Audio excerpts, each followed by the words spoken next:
This is Small Business Big World, our weekly podcast prepared by the team at Paper Trails. Owning and running a small business is hard. Each week, we'll dive into the challenges, headaches, trends, fun, and excitement of running a small business. After all, small businesses are the heartbeat of America, and our team is here to keep them beating.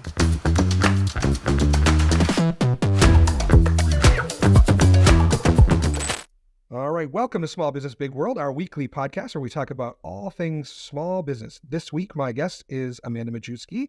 Amanda is the, Vice President of HCM Services? Is that your official title? Vice President? That's the official title. Yeah. I think that's HBIC, right? That's, the boss lady there at higher level. So higher level is a similar human capital HR company to us. They're out in the Midwest. They've got locations all over the place. But today we're going to talk about kind of strategic planning and building a mission and vision and values and so forth for your company, which we've kind of all been through in our growth. And I think it'll be a good conversation. So thanks for joining me, Amanda. Thanks for having me. I'm excited to be here. Yeah. So it's been a wild ride for as many years I've been doing this, but I always tell the girls on the team, you can always learn something new every single day. It don't matter how long you've been doing this. Absolutely. So we were just doing a little pregame here, but talk to me kind of about, your history at the company and what it's looked like from a strategic planning, perspective as you guys have grown and as a company and as individuals and as leaders, right? That's. Yeah. I mean, I've been with the company 13 years, and a lot has changed, even just the time that I've been, with the company. I think when you are getting at a place where you have employees, you're just grinding at that point, right? You're just trying to make it happen. And there is no slow down. And maybe you did write down on a scratch piece of paper a business plan at some point. But I can honestly say you can do as much school as you want, work in a corporate world. It is just not the same unless you are working in a small business, I feel like. And there's been a lot of pains and growing pains. But I would say about the third or fourth year in working at the company is when we've been in business 29 years. So, I would say, after me been there a few years was when we started just looking at, okay, we've seen growth. It's been fast. But how do we continue to now build a culture that we want people to work here too at that point? So we invested in consultants. And we've seen a lot of them, worked with many of them. And I would say working with more than one isn't obviously ideal, but as a business, you grow and maybe you outgrow what you had hired a consultant to do. But even when I think about the very first consultant that we had, there are still things that I still utilize from that consultant. And a lot of it had to do around, a DISC assessment and really using those 4 quadrants to think about who is on my team and where are they strong at. And I can't say that enough, finding someone, an outside person, someone that doesn't naturally have to even know your industry, but who just understands people. That's having people is the hardest absolutely thing. I'll say, as a small business, so we've been in business now 20 years. I've been with the company 11 years. And, we just kind of started truly strategic planning and building kind of our mission and values and so forth last year. And it was really because, again, we were growing fast. And as I was trying to find people, I too was trying to find really was trying to attract people and try to build, like you said, the culture to attract people. And we've spent a lot of time building our, candidate pipeline. We're doing more recruiting. We're reaching out to people. We're kind of building a bench ahead of time when we need people, and we're selling ourselves as an employer. And part of that is, especially if we're pulling people from bigger companies that may have not ever worked in a small business before, they want to know that you're not going out of business tomorrow. They want to know that you have a plan to grow. And that was really kind of Yeah. transformational to us as we're talking to people. They're like, well, what is your strategic plan? Where are you going? What are your goals? And, of course, as a small business owner, that's all in my head. And I'll say, once I started to write it down, I don't think it surprised me or anybody, of who we Mhm. were and who we wanted to become. Mm. But now I can say, here, this is who we are. This is who we want to become. It's written down, and that's been really powerful. So it's funny you mentioned those Oh, disc assessments, because we too have started to do that with our new hires. Something It's like yeah. a hybrid of a disc, something else.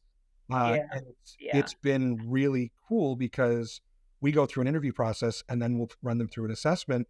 And this consultant that we Mhm. use to manage that, he'll come back, give us a full report, and say, okay, this person will work really well under this manager, but not this manager, or Right. what, because their motivations, their interests, their, work ethic, whatever is different. Or you want them in this role. Well, they don't have the right mindset or motivation or life goals Exactly. for that. So that's been really, Yeah. really cool We too. we in addition to a lot of that, back to kind of scaling, and I mean, when I first came to the business, I was doing business development. I didn't have formal business development training or had done it previously, but I had the right skills at that time that, the company was looking for to find and cultivate new businesses. And then, oh, 3 years ago now, 3, 4 years ago, a couple colleagues had attended a conference, and a group who manages um, like the Sandler Yep. training. They did a great presentation, and we hired them to again help culture those sales skills, especially in a lot of us, veterans who'd been doing it a long time, and a little difficult to kind of, break some of those bad habits. But at the same time, it's that mission for us to always be growing. And I would say about 10 years ago is when we really started writing down, what is that mission? What does that vision look like? What are our core values? Because it just seems like ever since, right before COVID, the people that we were interviewing, they want to know those things. Like they want to make an impact, and it was really important to us to make sure that we're continuing that mission, and but we're talking about it every day, not just the interview process or our annual retreat where we do meet at the end of the year and plan for the future. What do we want to accomplish the next year? um, and I think the biggest thing for us, for people to be successful, and I think this kind of goes back to whatever you decide for what your mission or vision or core values is going to be. I cannot stress the importance of this one phrase: comfortable is a slow death. Yeah, absolutely. I mean, I, we use the term if grow or die. if you're going We use the to, term grow or die, right? That's yeah, that's our business and that's our yeah, industry. We got to grow or we're going to die. exactly. Exactly. And if the person that we're interviewing does not, get excited when you say something like that, they're just going to be an 8 to 5er. And maybe that's okay for some people, and how you want to set your business up for success. As a small business, you have to be ready for uncomfortable every single day, because it's going to Sure. happen. Um, so I just cannot stress that more than anything from what even I've learned, and just setting expectations for team members when they do join our team, that it's a hard job and it's not for everyone. um, but how do we make sure that we set them up for success in the beginning? One, they're aligned with our mission, vision, and core goals, and that they are looking for a career path. So one of the things that So we went a little step further this year. We worked on our mission, our vision, our values, and we went one step further and we created kind of service standards that go along to support those kind of things. And I think we have yeah, 18 kind of service standards. They're, one yeah, sentence, this is how we deliver great service. This is how we do this. And, every week at our weekly team meeting, I talk about one of those standards and I say, okay, who has a win? Who can give me a good example of using this standard this week? And, yeah, so that helps kind of cultivate the team. And again, I have some folks that have been with us for, we still have employee number one working for us. She's very close to Mm. retirement, and I'll cry on that day. But, you know, she's Yeah. employee number one, the first employee Debbie ever hired when she started Paper Trails, um, to now 20 something years later, where, things have changed and she's had to change with us and the business has had to change. And then now I have to help manage the folks that are just coming on, the three brand new employees we hired this year, you know, bringing them into the fold and making sure everyone's on the same page. And I think writing it down, memorializing it really helped us and me as a leader to deliver that message more consistently, which I think was really transformational for us. Yeah, I think again, and it'll take time for anyone really to get there, but writing down the things that are most important to you, or back to, why did you start the business in the first place, right? Those are your core values. So for whoever's listening out there, that if you're trying to figure that out, it's okay. You'll figure it out along the way, and know there's not just one written book. There's millions of books out there to help you.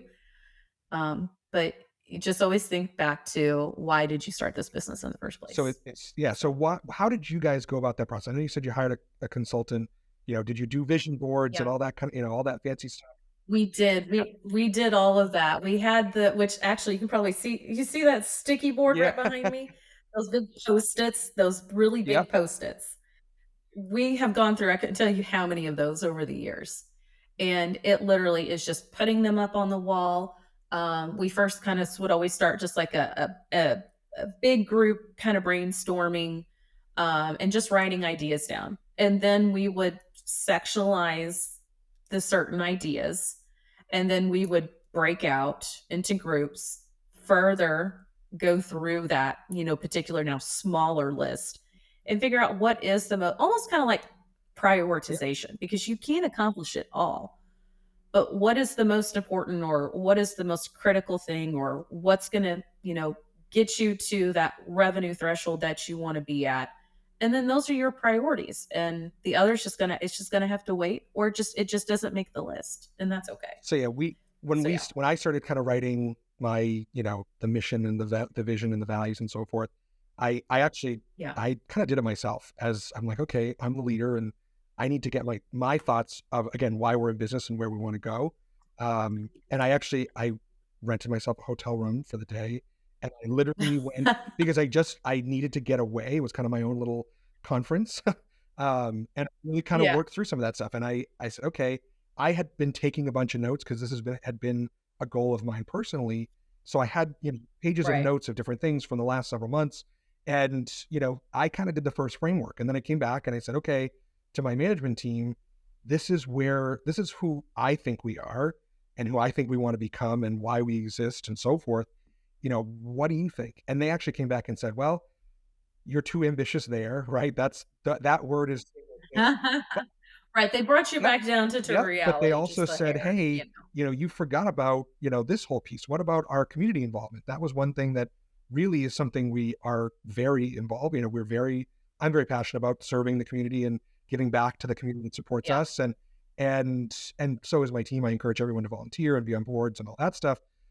And it was like, so that was something we had to add, right? I'm like, yeah, this is who we are, and where we want to be. So that was really, everyone has a different process. And it's funny, I went to a conference earlier this year where there was a strategic planning um, session, and that was another leader in our industry. And she basically wrote like a 2 or 3 page story to herself of like what she wanted to be in 12 months and in 2 years. And that was her way of doing it. And I'm like, okay, well, that's a different approach. That's not me. I'm a little more, you know, blocky and black and white, I guess. But it was kind of neat, something totally different that I didn't think about. Yeah. Were you in No, that such that's a with great way that to think at about it. IPPA? So, no, I've not been to Yeah, IPPA you in a did. Okay, while. that's right. So, So yeah, I've not been in a long time. But that obviously is a different perspective. I hadn't thought about. she basically wrote I herself a think that's story, obviously great. and this is the story I want, how I want my company to be in 2 years. And she kind of wrote herself like a two Yeah. or three page story, and that Yeah, I think was that's great. that was her way of doing it. Yeah. No, I love So that. I think it's always important, once you do build that. I love the fact that, that you said, bringing it back to the team. we do that a lot too because I don't want to hire 10 of me, right? I want to have people that have different ideas that I want people smarter than me. I mean, I want to be someone that I can lead you to water and you can take off and run with it. And that's obviously always hard to do. But I think when we know what our core values are, that always just goes a long way with making sure that we're trying to hire the right people that want to have the same beliefs as you do. The I had mentioned, yeah, we've worked with consultants and we've worked with many over the years. But the one that we've been working with the past, gosh, now 4 or 5 years, that's the longest stint that we ever worked like with the same person. But I think sometimes you just know, right, when you finally found that right person and she gets us, and her style of the training that she brings to us. We first started out where it was just meeting with management. We don't even do that anymore. Is it a company wide once a quarter? We meet with her and we break it up into, mini sessions throughout the day. So it's smaller groups, smaller pods. And I think the greatest thing with that, with her leading it that way, is that we're constantly going back to, our mission and our vision, because we always have to be talking about it. And we are really big about, that self reflection. Where is my own impact? What did I do to contribute to this? What could I do to contribute to this? Because at the end of the day, everyone has to be on the same boat as you. We all have to be working towards the same greater good. And if everyone on the team does not align, or as we talk about with our consultant now, we all have to have the same beliefs. And if we're not all there, we're never going to accomplish the things that we Yeah, want. and that's really important too. Like we've seen that impact here as well because Yeah.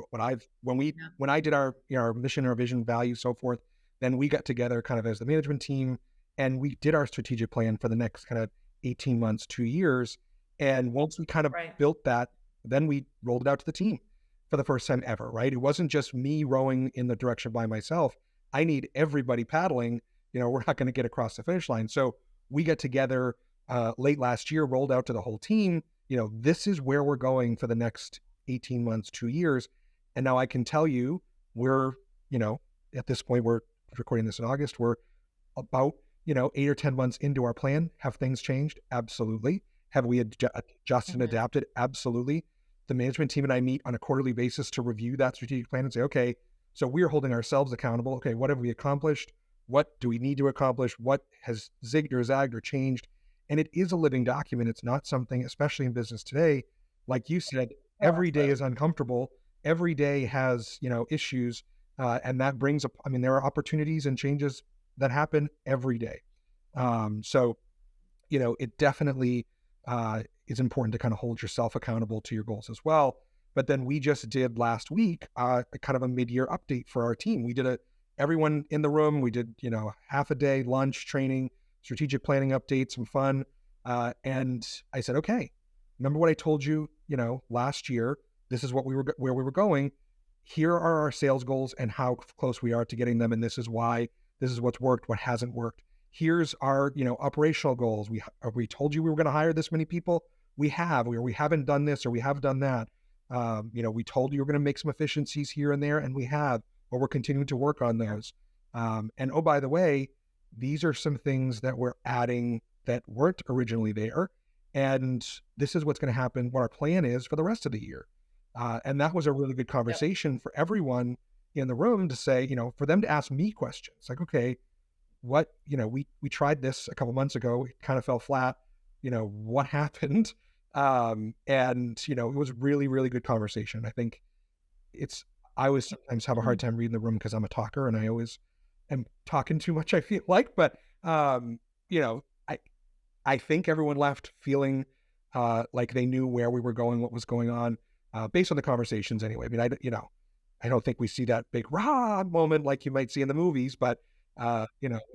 wasn't Wolf of Wall Street. Nobody was banging their chests going paper trails, paper trails, paper trails. But I feel like it was a really good day.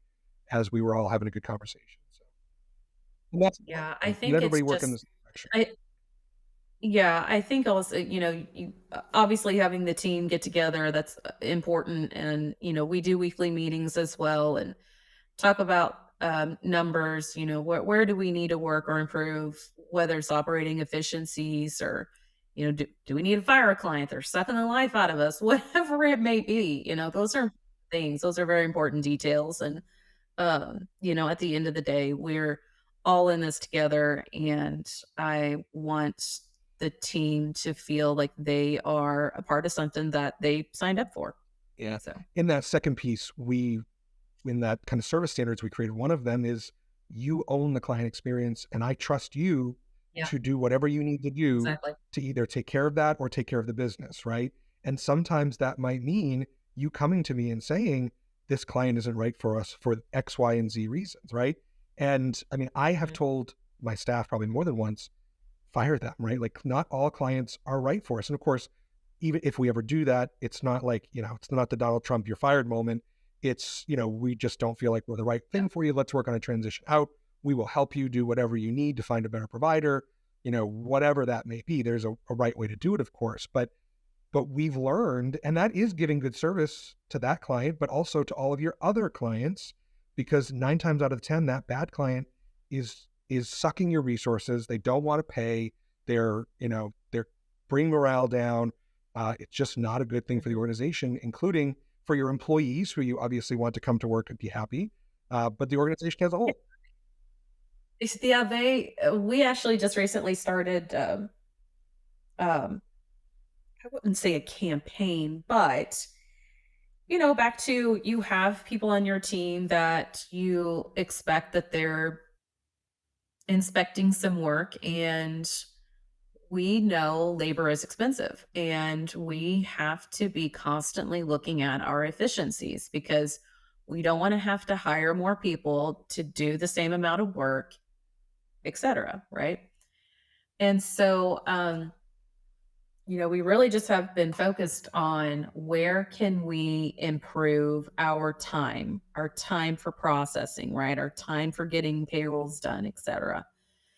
And because now team members, especially some newer team members, they're just so focused on that they forget, oh, I need to have a conversation with the client. Well, how do I have that conversation with the client?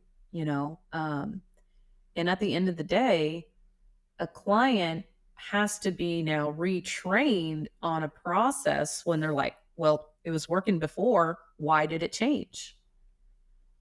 And so then it's slowing down and having that, I wouldn't say fierce conversation, but realigning with the client what we are capable of doing, because we've talked about it internally. The team, they understand it, and they're like, yes, let's do this. I want to make more money. Well, we've got to streamline these clients. And then they forget that next step. So I think, again, when you are building, to your point, service standards or what your core values are, that communication and over communication is important for a small business, because as we know, those big box providers, why do clients come to us? Because they're getting Sure. service. And service is also helping your clients with things they didn't know they needed help with, which sometimes Yeah, is those are those efficiencies, right? And I absolutely. tell people that all the time, just because I'm providing the client with the resources or the tools to do the work better, that's not bad service. That's you're helping them be Right. more self-sufficient, and they're going to get the things they need or know how to do things on a Sunday afternoon when we're not in the office, and we're not going to be responding to that email and whatever, right? So Absolutely. again, stop and Yeah. take that second and say, "Hey, can we help you figure this out so that you're not so reliant upon me?" I think, and that is Yep. good service. So I know, and it's so strange because then now you've got to explain that to the client, and you forget that they become so dependent upon you. And we love every client, right? We love all our clients. But at the end of the day, we're here to make higher level better. We're here to make money. and we are here to make an impact, not only internally. I talked about I want the team to have career paths. What do they want to learn? What do they want to get to know?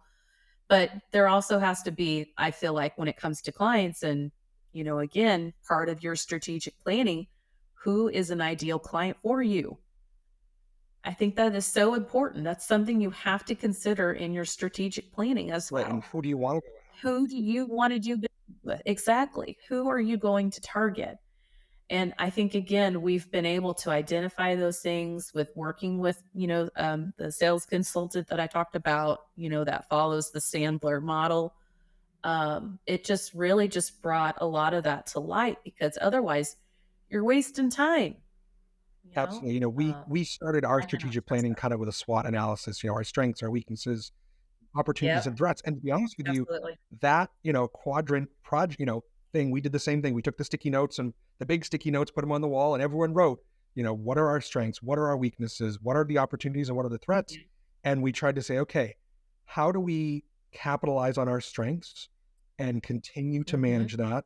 What opportunities are out there? mhm, How can we retool our business to take advantage of those opportunities? What weaknesses do we need to work on? And what threats do we need to be aware of and defend ourselves from? And that formed our strategic plan. I mean, that right there was like, gosh, we basically took everything off and put it in different categories, and that was our strategic plan. And I think that alone was how we got there. It was a couple absolutely. hours in an afternoon. We went off site. We had a Oh, few yeah. minutes where everyone could be together and be focused. And I can't stress that enough too. I mean, I'm just as guilty of this, getting sucked into the day to day. And, sometimes you have to take a step back. You have to get away. I've done it where, our operations manager and I were working on doing that kind of career development plan stuff. And I said, let's go to my house. Let's sit at the kitchen table and let's work on it there where the phones aren't ringing and, people aren't walking into the Yeah. office and, there's not much. Yeah, they're not We, walking to your we just need office. an Yeah, hour. Come sit exactly. at the dining room table for an hour and we can get this done. I think Yeah, that's really important as well. And you have to know when to do that. So yeah. I agree. I think once you've gone through all of that and you're doing this, whatever, on a regular basis, I know you talked about even quarterly revisiting, and then of course annually revisiting what did you do well, what do you need to do better on, the SWOT analysis. We've done that as well. But at the end of the day, though, but I've talked about this a little bit, but your team has to be all on the same page with you, right? So we've have then even gone to the level of, all right, we've met as a management team or small group to come up with these things, but now we're going to do it again with the entire team, and let's see if their SWOT analysis is somewhat similar to right. ours. And it oh my gosh, it's just such refreshing to see that, okay, they know where we are, heading towards, because they also are writing down the same things as well. Um, I think the biggest element to the, almost like an extension to the strategic planning, really is, meeting on a regular basis with your team members. We do, monthly, we call them monthly, either strategic sessions or, roadmap recaps. And sometimes I feel like I'm a coach for some of my clients, because a lot of them also are struggling with, finding the right talent or keeping the right talent, or, what challenge that they may be having with, something HR related. But it's always around performance, it seems like. Um, but the roadmap or strategic session is designed to, recap what you reviewed last month. People, we have like a formal sheet they fill out, um, goals that they're working towards, their individual goals, back to, their own professional development training. What do they want to accomplish? And we're not big on titles Yeah. here at higher level. I don't really care for them, but it does mean a lot to people. And I'm fine with that. But at the end of the day, I want to know that you have found some sort of passion or career path that gets you up every day and makes you want to come to this job and do it well every single day. So I cannot stress, while maybe you do the big stuff planning, you've got to bring it down every single level with each team member and know where they're at on a monthly basis when it comes to, what are they owning their impact on? Are they staying focused on what things that they said that they're going to do? Absolutely. So, So since you've been kind of working, you've been strategic planning, you've had your, high goals and mhm. vision and values and so forth. What have you guys seen in terms of results for, operationally and performance wise? How has that really made an impact for you? Yeah, I cannot. To me, it is, they have the same level of investment. Back to the folks that want to work an 8 to 5 job, they don't work well in our company. Maybe in others, that aren't organization, the level of just expectations to do the work that we do is really hard and challenging anyway. But when, you know, I'm out selling the bill of goods of higher level, the number one thing that I'm selling, because, obviously you and I, we operate on the same Yeah, software, right? I can't say that my software or my products is better than yours, right? absolutely. It's not going to I tell people matter, that all the time. Listen, our you know? product that we sell is essentially the same as almost anybody else in our industry, give or take a few Yep. features, right? But what it comes down to is how we take care of you, the service that you expect and so forth. Yeah. And that's really what we sell is Yeah, service. exactly. I'm selling my team, right? I'm selling that they're getting, these certain people on my team that have great skill sets. And now then it's their turn to deliver when if I'm outselling that bill of goods, the people that they get on our team.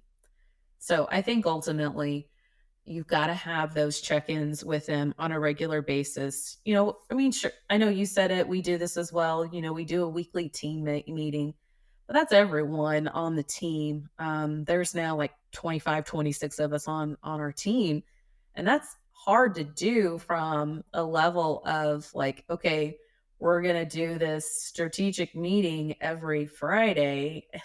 We can't take our entire Friday to do that, but these monthly sessions allow for that one-on-one time to meet, go through, pull out your notes from last month. Where are we at? Where are you at? Because I want the team to be able to hold themselves accountable to the strategic plan that they're putting in place for themselves too. Absolutely. That's awesome. That's really So, cool. So obviously yeah. we're in the same industry. We are very similar mindset. But I Yep. think the one thing that I want to let everyone know, this is something that any business can do, at any Oh, and again, absolutely. you guys were Yeah. in business for almost 20 years, 15, 20 years before you really started to do this. We were in business 20 years before we really started to kind of get Yeah. our shit together and get, do some strategic planning and figure out Yeah. we wanted to be when we grew up, right? Yeah. So there's right? Basically. It's That's what it's it was. not, Yeah. we're not saying we're perfect, but certainly anybody has the No. opportunity here to start at any point. It's never too late, and it really can make a difference. I think we both have seen really big impacts by creating our missions and our visions and values and our common purpose with the team and setting those standards and sharing that and working with the team and developing the team. And you tell your clients, right? Hey, this is who we want to be. This is who we are. We've created our brand video for the website, and it talks about our values and who we are and why we do what we do. And so, as we're looking for clients and Mhm. employees, we're finding people that are like-minded and have the same principles and so forth that we have. So, Yeah, that's funny that you say that because this client call that I had yesterday late was really about that. I mean, she's been with us 3, 4 years now. And now we're asking her to change her ways. And she's like, well, it wasn't like that when I signed up. I know it wasn't, but as a company, we have grown. And just like you, I understand. you have I mean, they've got 30 employees or so. Like they're starting to experience that. Absolutely. I mean, they've not maybe have been in business as long as we have been. And at the same time, though, it's finding that common ground as listen, it's hard hiring people. I see your turnover. I know what's happening. We're also in the same boat. We have to find ways to improve our processes. And at the end of the call, it ended up being really great. And she's ready to do some Awesome. training. After beginning the call, she didn't want anything to do with it. But that is such a key piece in the work that anyone does. And this doesn't have to be just in our industry, like you said. It wouldn't matter if I was, honestly, I don't know where I would be if I hadn't been at higher level. But at the same time, I know that I want to be somewhere that I can have a voice, I think is obviously critical. Having those touch points on a regular basis with your team members so that you are aware of what's happening in your company. Absolutely. Well, good. Well, hopefully everyone got a little bit out of this, and certainly, I think I've had a fun. This is fun for me anyway. But the bit. I know I was writing down a couple notes. I was like, I do too. I'm like, oh, I got to look at this. I got to look at that. So, it's yeah. definitely been good. So, as a reminder, everyone, please like, follow, share, rate, review, subscribe. We are everywhere you get your podcasts. Small Business Big World, and at smallbusinessbigworld.com. If you have any questions for us or any of our guests, you can always email us at podcast@papertrails.com. How do folks get in touch with you, Amanda? If they Instagram, you guys at Higher Level on Instagram? Oh yeah, we have all the social media that you can think of: Facebook, Instagram, Snapchat. I mean, you name TikTok. I mean, we have all of the handles. So Their TikToks are better than find ours. us, They LinkedIn. actually do funny dances and. Yes, they've spent a lot of time on that. But I'm more of an Instagram type of person. But you know, they definitely post some fun stuff And out that's there. So HRIE level, like oh hiring yes, employees. yeah, So, exactly. Yes, well, that's good. right. Well, That's thank you, right. Amanda, and thanks everyone for tuning in this week, and we will see you again next week. Thanks for listening to this week's episode of Small Business Big World. This podcast is a production of Paper Trails. We are a payroll and HR company based in Kennebunk, Maine, and we serve small and mid-sized businesses across New England and the country. If you found this podcast helpful, don't forget to follow us at Paper Trails Payroll across all social media platforms, and check us out at papertrails.com for more information. As a reminder, the views, opinions, and thoughts expressed are the hosts and guests alone. The material presented in this podcast is for general information purposes only and should not be considered legal or financial advice. By inviting this guest to our podcast, Paper Trails does not imply endorsement of or opposition to any specific individual, organization, product, or service.